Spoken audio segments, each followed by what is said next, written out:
Mais jusqu'où ira l'affaire Pogba? Si est une histoire qui embarrasse énormément le football français et depuis plus de 2 semaines maintenant, on ne parle plus que de ça. Le 29 août dernier, Mathias Pogba, le grand frère de Paul Pogba, star des Bleus et champion du monde en 2018, diffusait une vidéo dans laquelle il annonçait qu'il allait bientôt faire d'importantes révélations concernant le nouveau joueur de la Juventus de Turin. Une véritable bombe médiatique qui a fait le tour du monde, mais Paul Pogba ne s'en est pas laissé compter et l'on a appris rapidement qu'il s'était rendu à la police pour indiquer aux enquêteurs être la victime dans cette affaire.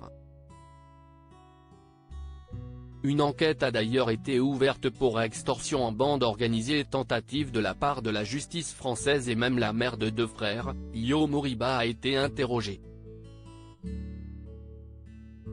Alors que les investigations se poursuivent, on a appris hier en fin de journée la mise en garde à vue de Mathias Pogba, ainsi que celle de 4 autres personnes.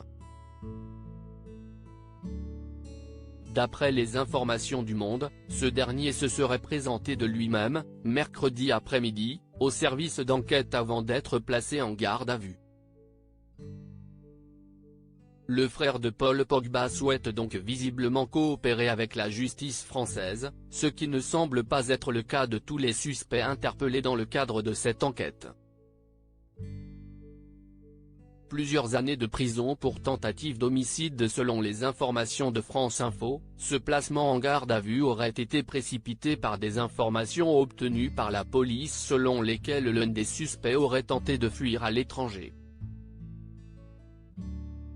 D'après nos confrères, cet homme d'une quarantaine d'années possède un lourd casier judiciaire puisqu'il a fait plusieurs années de prison pour tentative d'homicide.